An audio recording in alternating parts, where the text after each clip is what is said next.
కీర్తనలు 126.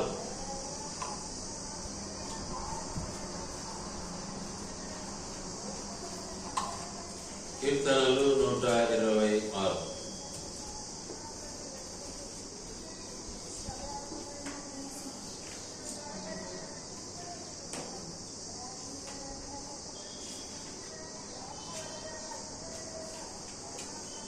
మూడవ వచనం కలిసి చదువుకుందాం. యెహోవా, మూడవ వచనం, కీర్తనలు 126 మూడవ వచనం. యెహోవా మన కొరకు గొప్ప కార్యములు చేసి ఉన్నాడు. యెహోవా మన కొరకు గొప్ప కార్యములు చేసి ఉన్నాడు. ఏ కార్యాలు చేశాడు ఆయన? గొప్ప కార్యాలు చేశాడు మన కొరకు. కాబట్టి ఆయన ఆరాధించేవారు ఆత్మతోనూ సత్యముతోనూ ఆరాధించాలి. ఆరాధించే సమయము ఆసన్నమైనది, అది ఇప్పుడే వచ్చి ఉన్నది అంటున్నాడు దేవుడు. కాబట్టి ఆయన గొప్ప గొప్ప కార్యాలు చేశాడు మన పట్ల.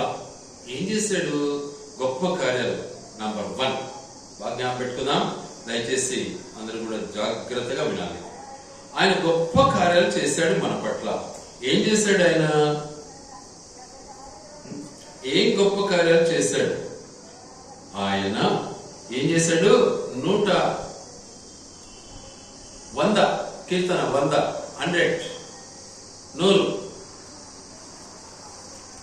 మూడవ వచనం. 100 మూడవ వచనం. యెహోవాయే దేవుడని తెలిసి కొనుడి, ఆయనే మనలను పుట్టించెను, మనము ఆయన వారలము, మనము ఆయన ప్రజలము, ఆయన మేపు గొర్రెలము. ఎన్ని పదాలు చేసిన చూడు ఇక్కడ.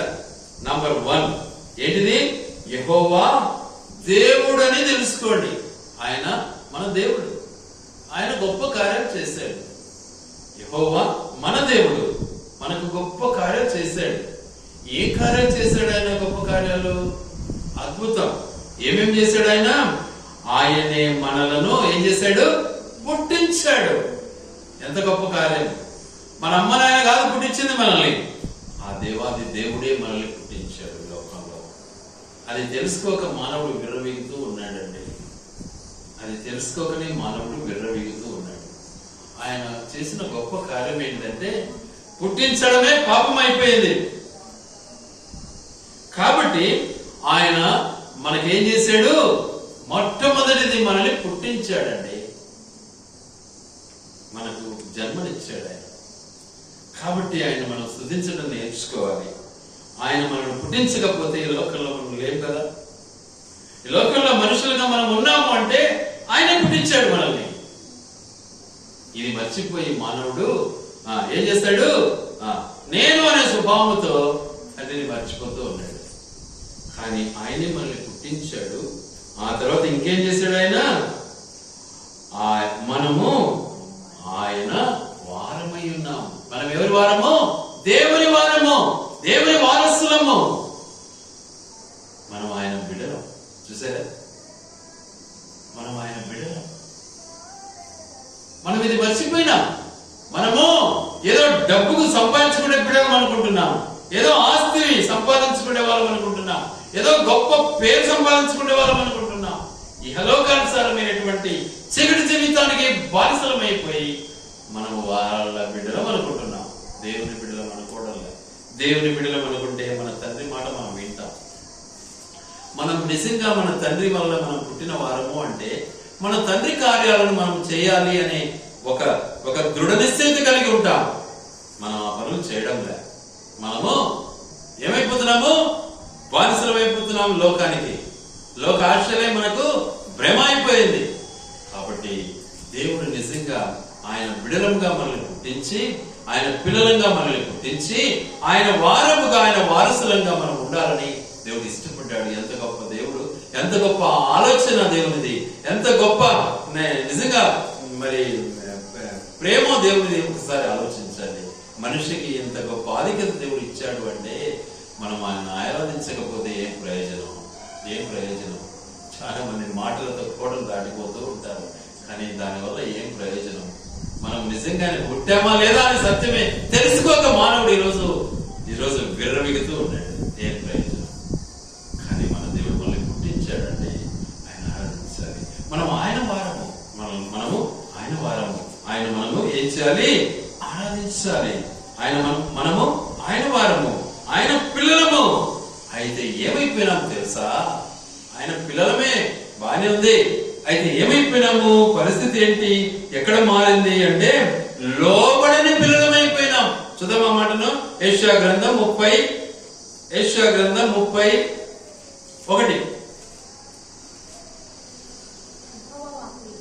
యెహోవా వాక్కు ఇదే, లోబడని పిల్లలకు శ్రమ, పాపమునకు పాపము కూర్చుకున్నట్లుగా వారు నన్ను అడుగక ఆలోచన చేయుచున్నారు.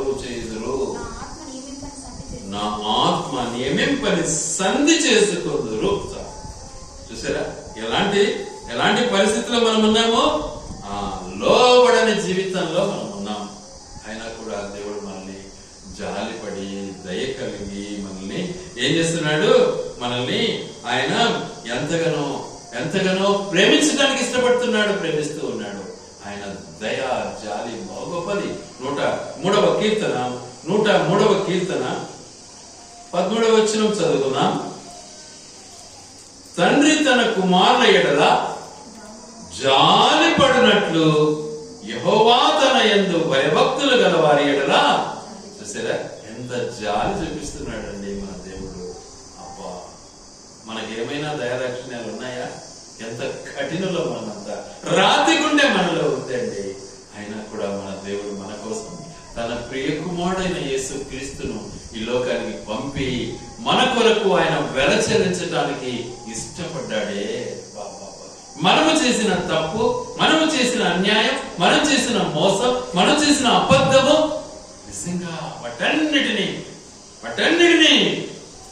మన నుండి దూరం చేయడానికి, వాటి నుంచి మనల్ని కాపాడటానికి వెల చెల్లించి మనల్ని కాపాడాలని ఇష్టపడిన మన దేవునికి మనం స్తుతి చెల్లించాలి. ఎంత గొప్ప కార్యం చేశాడు నిజంగా దేవుడు మన పట్ల. ఏం చేశాడు? గొప్ప కార్యం చేశాడు. ఇంత గొప్ప కార్యం ఏ తండ్రి చేయలేడు. పిల్లలు తెలుసుకోలేరు, చేసినా తెలుసుకోలేరు. ఒక జడ్జి తన కొడుకు చేసిన తప్పిదాన్ని బట్టి తీర్పు ఇచ్చాడు. ఏమని? వీడికి 30 కొరడా దెబ్బలు కొట్టి ఏం చేయాలా? జుర్మాన్ వేశాడు. అప్పుడు కొడుకు ఎదురుగానే తిట్టేశాడు, నువ్వేం తండ్రి గారు ఆయన అన్నాడు. చూసారా? కానీ తండ్రి యొక్క హృదయం ఎలా ఉంటుంది? ఎంత నష్టపోయినా, ఎంత బాధ పెట్టినా తండ్రిని మర్చిపోతారు ఈరోజు పిల్లలు. తండ్రి ఏం చేశాడు? తీర్పిస్తానే కుర్చీ మీద నుంచి లేచాడు, తన కోటు పక్కన పెట్టేశాడు. నేను వచ్చేంత వరకు కొట్టద్దు, నేను వచ్చిన తర్వాత కొట్టాలన్నాడు.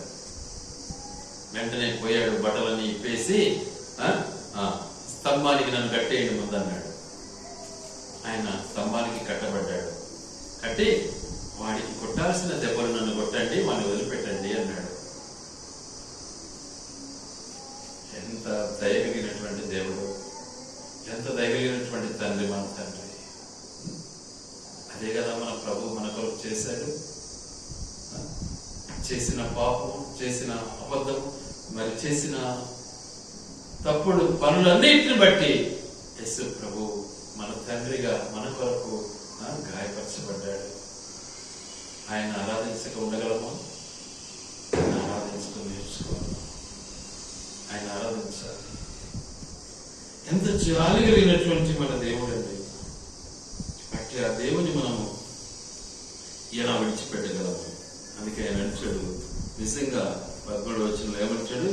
తండ్రి తన కుమారుల ఎడల జాలి పడినట్లు యెహోవా తన యందు భయభక్తులు గల వారి ఎడల జాలి పడు. నిజంగా మనం ఆయన యందు భయభక్తి కలిగి ఉన్నట్లయితే మన తండ్రి మన పట్ల చూపే జాలి, దయ, ప్రేమ అతీతమైనది. మనం ఏం చేస్తున్నాము? వాస్తవానికి మనం చేసే పనులు ఏంటిది అంటే లోబడటంలే, తండ్రికి లోబడటంలే. అయినా కూడా మనల్ని ప్రేమిస్తున్నాడు. కారణం ఆయన మనల్ని పుట్టించాడు కాబట్టి. ఆయన మనల్ని పుట్టించాడు కాబట్టి ఇంకా మనం ఏం చేస్తున్నాము అంటే ఇంకా వరకు ఇంకా వాక్యం చదువుతాము, ప్రార్థన చేస్తాము, కన్నీరు గాడుస్తాము, పాటలు పాడతాము, అని చేస్తాము. దానికి తోడి కూడా ఏం చేస్తాము? అబద్ధం ఆడతాము. చూడండి దయచేసి యెషయా గ్రంథం 30వ అధ్యాయం 9వ వచనం. వారు తిరుగుబడు జనులు, అబద్ధమాడు పిల్లలు. చూసారా? వారు తిరుగుబడు జనులు, అబద్ధమాడు పిల్లలు, యెహోవా ధర్మశాస్త్రము విననొల్లని పిల్లలు. ఈరోజు దేవుని సన్నిధికి రాకుండా టైం పాస్ చేస్తున్నారు. ఎంతో మంది ఇళ్లలో ఉన్నారు, బజార్లలో ఉన్నారు, రోడ్ల పడి ఉన్నారు. ఏమి ఆదివారం ఎంజాయ్. చూసారా? వారు ధర్మశాస్త్రము విననొల్లని పిల్లలు ఏం చేస్తున్నారు? అబద్ధం ఆడుతున్నారు. ఏం చేస్తున్నారు? తిరుగుబడు అంటే ఎదురు తిరిగే పిల్లలు. దేవునికి ఎదురు తిరిగే పిల్లలు అంటే ఈరోజు ఆయన మన దేవుడు మన పట్ల చాలా కలిగినటువంటి వాడుగా మనకు చూపినటువంటి తన ప్రేమ మహాగొప్పది. ఎంత ప్రేమ! మనల్ని నిజంగా మనం తప్పు చేశామే అని మనల్ని విడిచిపెట్టకుండా ఏం చేశాడు ఆయన? మన పాపముల కొరకు, మన శాపముల కొరకు ఆయన చేసిన గొప్ప అద్భుతమైనటువంటి తన యొక్క ప్రేమను ఒక్కసారి జ్ఞాపకం చేసుకుందాం. దయచేసి ఆలకించండి. యెషయా గ్రంథం 53వ అధ్యాయము 5వ వచనం చదువుకున్నాం. మన అతిక్రమ క్రియలను బట్టి అతడు గాయపరచబడెను. చూసారా? మనము అతిక్రమం చేస్తున్నాము, అబద్ధం ఆడుతున్నాము, మోసం చేస్తున్నాము, విననొల్లని వారమైనాము, ఆ తర్వాత లోబడని వారమైనాము, అబద్ధమాడే పిల్లలమైనాము. ధర్మశాస్త్రము, దేవుని వాక్యము అంటే వినడానికి ఇష్టం లేని వారమైనా. మనకు కావాల్సింది సినిమా పాటలు, మనకు కావాల్సింది లోకపు ఆనందం, మనకు కావాల్సింది రంగుల మయము, మనకు కావాల్సింది లోకానుసారమైనటువంటి సంతోషం. కానీ మన దేవుడు అది కోరేవాడు కాదు, దానికి ఇష్టపడాడు. కానీ ఈరోజు పిల్లలంగా మనం చేసే ప్రతి నీచ కార్యాన్ని బట్టి దేవుడు ఎంతో దుఃఖిస్తూ మనల్ని నిజంగా బాధ పెట్టకుండా తను బాధపడుతూ ఏం చేశాడు? ఆయన మన అతిక్రమముల నిమిత్తము ఏమైనాడు? ఆయన తన్ను తానే గాయపరుచుకున్నాడు. ఆఫ్టర్ ఆల్ మానవుడు ఒక జడ్జి తన కొడుకు కోసం ఏం చేశాడు? తీర్పిచ్చాడు. వాస్తవానికి అందరూ అంటున్నారు, చూద్దాం ఈ రోజు వాళ్ళ కొడుకు కదా, చాలా స్ట్రిక్ట్ జడ్జి కదా, ఈ రోజు వాళ్ళ కొడుకుని ఏం చేస్తాడో చూద్దామని అందరూ ఎదురు చూస్తున్నారు. శిక్ష విధించేసినాడు. అప్పుడు అనుకున్నారు, మామూలు మనిషి కాదు ఆయన అనుకున్నాడు. కొడుకు కూడా ఏమన్నాడు? నువ్వు తండ్రివే కాదన్నాడు. ఎప్పుడైతే తండ్రి ప్రేమను రుచి చూచాడో పోయి కాళ్ళ మీద పడ్డాడు. తండ్రి, ఎంత ప్రేమ నీకుందని నేను గుర్తించాలి. పిల్లలుగా తెలుసుకోవాల్సినటువంటి బాధ్యత. అలాంటి తండ్రిని మనము ఆరాధించాలి. అలాంటి గొప్ప కార్యాన్ని బట్టి మనం ఆరాధించాలి. ఆయన పుట్టించాడు, మన అపరాధములకు గాయపరచబడ్డాడు, మన అబద్ధముల కొరకు మొత్తపడ్డాడు. ఇంకేం చేశాడు ఆయన? మనము నిజంగా ఆయన యొక్క ఉన్నతమైనటువంటి ఆశయాన్ని మన పట్ల నెరవేర్చడానికి ఏం చేశాడు? ఆయన మన దోషములన్నిటిని బట్టి ఆయన నలగొట్టబడ్డాడు. ఆలోచించాలి. తండ్రి ఎంత బాధపడుతున్నాడు అన్న సత్యాన్ని పిల్లలు గ్రహించారు.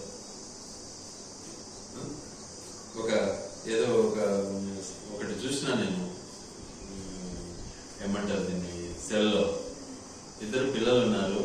వాళ్ళ తండ్రి టయానికి రాలే, ఏదో ఫంక్షన్కో దేనికో పోవాలా, టయానికి రాలే. వాళ్ళు అమ్మతో అంటున్నారు, నాకు నాన్నంటే అస్సలు ఇష్టం లేదమ్మా. ఏంది చెప్పిన మాట చెప్పి టయానికి రాలే అస్సలు.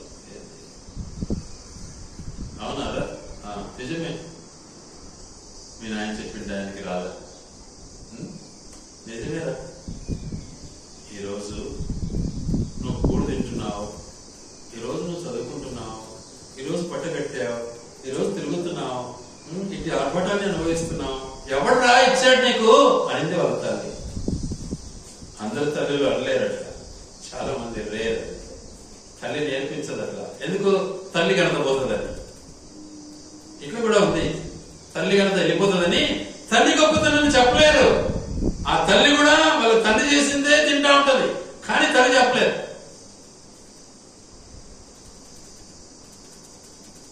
ఎవడ్రా నీకు ఇచ్చాడు? నువ్వు నేను ఇంట్లో కూర్చొని తింటున్నామంటే ఎవడ్రా కష్టపడి తెచ్చాడు?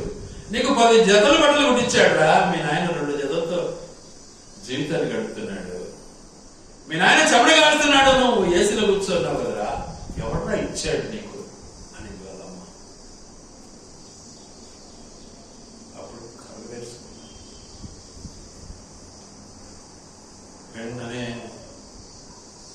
ప్రాచిత్తం, వెంటనే అమ్మా పొరపాటు అయిన చెప్పచ్చు, నాన్న లేకుండా మనం లేదు అని సత్యాన్ని గ్రహించారు. కాబట్టి మన జీవితంలో మన తండ్రి లేకపోతే మనం ఇక్కడ ఉండేవాళ్ళమా? మన తండ్రి లేకపోతే మనం ప్రాణంతో ఉండేవాళ్ళమా? మన తండ్రి లేకపోతే మనం పుట్టిండే వాళ్ళమా? కాబట్టి మన దోషాలన్నిటినీ కూడా ఆయన తన మనసులో పెట్టుకొని కృంగిపోతూ కూడా నిన్ను గారాబంగా పెంచడానికి ఇష్టపడుతున్నాడే తండ్రి. అట్టి తండ్రిని నువ్వు ఆరాధించవాలి, ఆరాధించడం నేర్చుకోవాలి. ఆ తండ్రిని మనం ఎల్లప్పుడూ కూడా ఎలా ఆరాధించాలి? యథార్థంగా ఆరాధించాలి.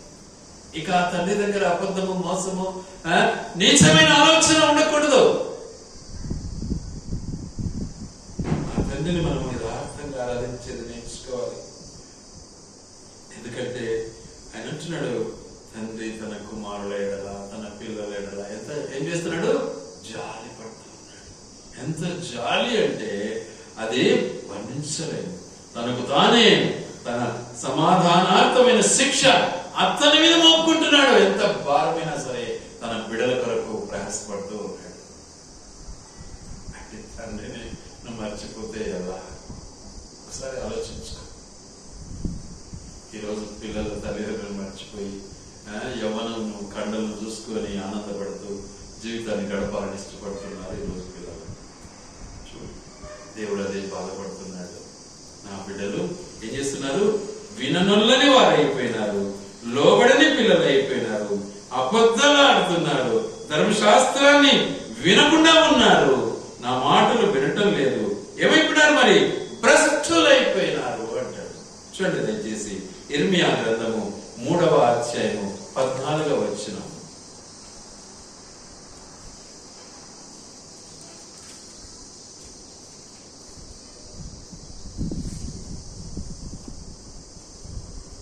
భ్రష్టులకు పిల్లలారా తిరిగి రండి, నేను మీ యజమానును. ఇదే యెహోవా వాక్కు. ఒకానొక పట్టణము నుండి ఒకరిగాను, ఒకానొక కుటుంబములో నుండి 2 గాను మిమ్మను తీసుకుని సియోనుకు రప్పించదు. చూసారా, తండ్రి యొక్క ఆలోచన ఏంటి? సియోనుకు, పరలోక రాజ్యానికి నడిపించాలని ఇష్టపడుతున్నాడు మన దేవుడు. తన రాజ్యంలోనికి నడిపించాలని ఇష్టపడుతున్నాడు. భ్రష్టులైన పిల్లలారా, ఎంత బాధతో చెప్తున్నాడు, ఎంత వేదనతో చెప్తున్నాడు. ఆలోచించాలి సార్. ఆయన మన దేవుడు, ఆయన పుట్టించాడు కాబట్టి, ఆయన దయగల దేవుడు కాబట్టి మనల్ని ఏం చేస్తున్నాడు? ప్రేమిస్తూ ఉన్నాడు. ఇంకేం చేస్తున్నాడు? ఆయన మన అపరాధాలన్నింటినీ కూడా తనపై మోపుకున్నాడు, మనల్ని క్షమిస్తూ ఉన్నాడు. మత్తయి సువార్త 6వ అధ్యాయము 14వ వచనం. మత్తయి సువార్త 6వ అధ్యాయము 14వ వచనం.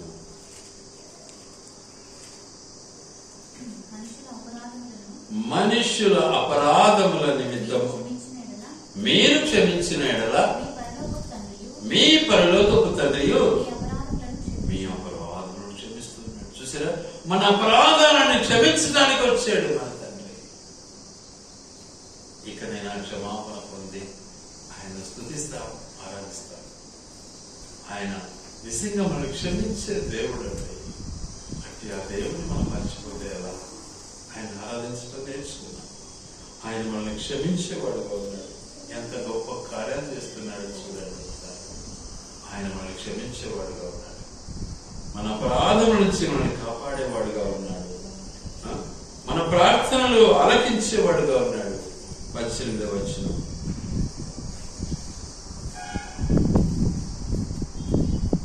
అప్పుడు రహస్యమందున్న చూచుచున్న నీ తండ్రి ప్రతిఫలమిచ్చును. నీకేం చేస్తున్నాడు? ప్రతిఫలం ఇస్తూ ఉన్నాడు. ఏం చేస్తున్నాడు? ప్రతిఫలం ఇస్తూ ఉన్నాడు. మన ప్రార్థనలు వింటూ ఉన్నాడు, మన ఆలోచనలో వింటూ ఉన్నాడు, మన యొక్క మాటలు వింటూ ఉన్నాడు. మనకు ప్రతిఫలం ఇవ్వడానికి ఇష్టపడుతూ ఉన్నాడు, మంచి చేయాలని ఇష్టపడుతూ ఉన్నాడు మన దేవుడు. అట్టి ఆ దేవుని నువ్వు ఆరాధించవా? ఒకసారి ఆలోచించు. అట్టి ఆ దేవుని నువ్వు మనసారా ఆరాధించడం నేర్చుకోవాలి. అలాంటి దేవుడు, అలాంటి తండ్రి, అలాంటి యజమానుడు ఇంకొకడు లేడు ఈ లోకంలో. ఆయన మాత్రమే మనకు ఉన్నాడు. గనుక ఆయన మనము ఆరాధించడం నేర్చుకున్నాం. ఎందుకంటే ఆయన మన పరలోకపు తండ్రి. ఆయన మన పరలోకపు తండ్రి. చూడండి మత్తయి సువార్త 7వ అధ్యాయం 11వ వచనం.